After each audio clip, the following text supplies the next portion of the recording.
പടിവാതിൽ എത്തി നിൽക്കുന്ന സമയമല്ലേ, കുറച്ച് ഭംഗിയുള്ള കാഴ്ചകൾ കണ്ടാലോ?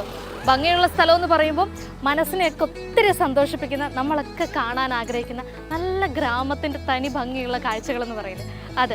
ഇത് നോക്ക്, ഞാനിപ്പോൾ നിൽക്കുന്ന സ്ഥലം പിരപ്പമൺകാട് ശ്രീ ഭൂതനാഥ ക്ഷേത്രത്തിന് സമീപമാണ്. 60 ഏക്കറിൽ പച്ച പുതച്ച് കിടക്കുന്ന നെൽപ്പാടമാണ്. ഈ പാടം മാത്രമല്ല, ഇതിന് പിന്നാലെ കുറച്ചധികം കാഴ്ചകളും വരുന്നുണ്ട്, കാണാം.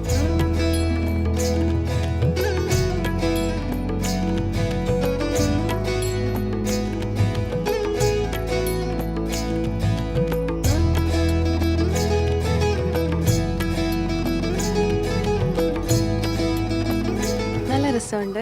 ശരിക്കും പറഞ്ഞാൽ നമുക്ക് നല്ല പീസ്ഫുൾ ആയിട്ടുണ്ട്.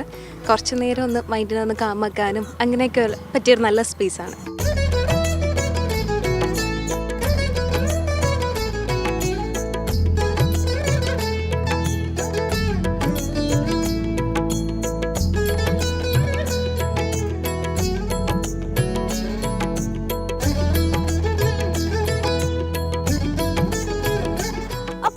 ഇത്തവണ ഓണത്തിന് നല്ല അടിപൊളി അത്തപ്പൂക്കൾ ഇടാനുള്ള ഒക്കെ ഇങ്ങനെ വിരിഞ്ഞു വരുന്നുണ്ട്.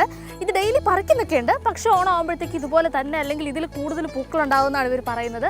അപ്പോൾ ഇത്തവണ പൂ അന്വേഷിച്ച്, നല്ല കളറുള്ള ഭംഗിയുള്ള പൂ അന്വേഷിച്ച് വേറെ എവിടെയും പോകേണ്ട കാര്യമില്ല. ഇവിടെ അടുത്തൊക്കെ ഉള്ളവരാണെങ്കിൽ ഇവിടെ തന്നെ വന്ന് പൂ വാങ്ങാം. എല്ലാം ഇവിടെ റെഡിയാണ്.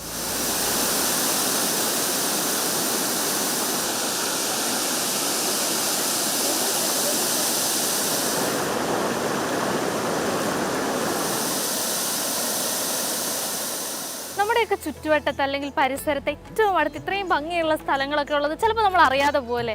അങ്ങനെ എനിക്ക് തോന്നുന്നു പലരും അറിയാതെ പോയ ഒരു സ്ഥലമായിരിക്കും ഇത്. നമ്മൾ മുമ്പേ കണ്ട പൂപ്പാടത്തിന് തൊട്ട് പുറകിലായിട്ടുള്ള ഒരു അണയാണിത്. പറയാൻ ഒരുപാട് വർഷത്തെ ചരിത്രമൊക്കെയുള്ള ഒത്തിരി പഴക്കമുള്ള ഒരു അണയാണിത്. ഒരു ചെറിയ ചെക്ക് ഡാം എന്നൊക്കെ പറയാം.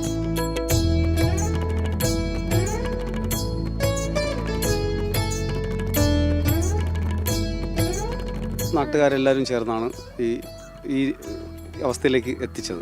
അപ്പം നല്ല രീതിയിൽ മുമ്പോട്ട് പോവുകയാണ്. ഒത്തിരി ആൾക്കാരൊക്കെ വരുന്നുണ്ട് ഇവിടെ.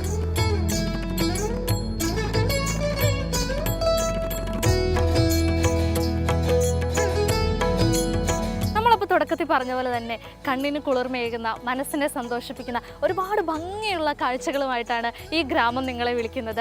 നല്ല പച്ച വിരിച്ച നെൽപ്പാടം, പൂത്ത് നിൽക്കുന്ന ചെണ്ടുമല്ലിപ്പാടം, അതുപോലെ തന്നെ ഒരു കൊച്ച് ഏറുമാടം പാടത്തിന് നടുവിൽ, പിന്നെ ബ്രിട്ടീഷുകാരുടെ കാലത്ത് കിട്ടിയ ഒരു അണക്കെട്ടും ഒക്കെ ആയിട്ട് ഭംഗിയിൽ അങ്ങനെ നിൽക്കുകയാണ് ഈ ഗ്രാമം. അപ്പോൾ നിങ്ങളും വരിക. മാത്രമല്ല ഈ കാഴ്ച കാണാൻ മാത്രമല്ല, ഓണക്കാലം ആകുമ്പോഴത്തേക്ക് നിങ്ങൾക്ക് ഫോട്ടോസ് എടുക്കാം, വീഡിയോസ്, റീൽസ് ഒക്കെ ഇവിടെ വന്നാൽ സാധിക്കും. അങ്ങനെ എല്ലാം കൊണ്ടും മനോഹരമായിട്ട് നിൽക്കുകയാണ് ഈ ഗ്രാമം. അപ്പോൾ എന്തായാലും ഇന്ന് ഞാൻ പോവാണ്.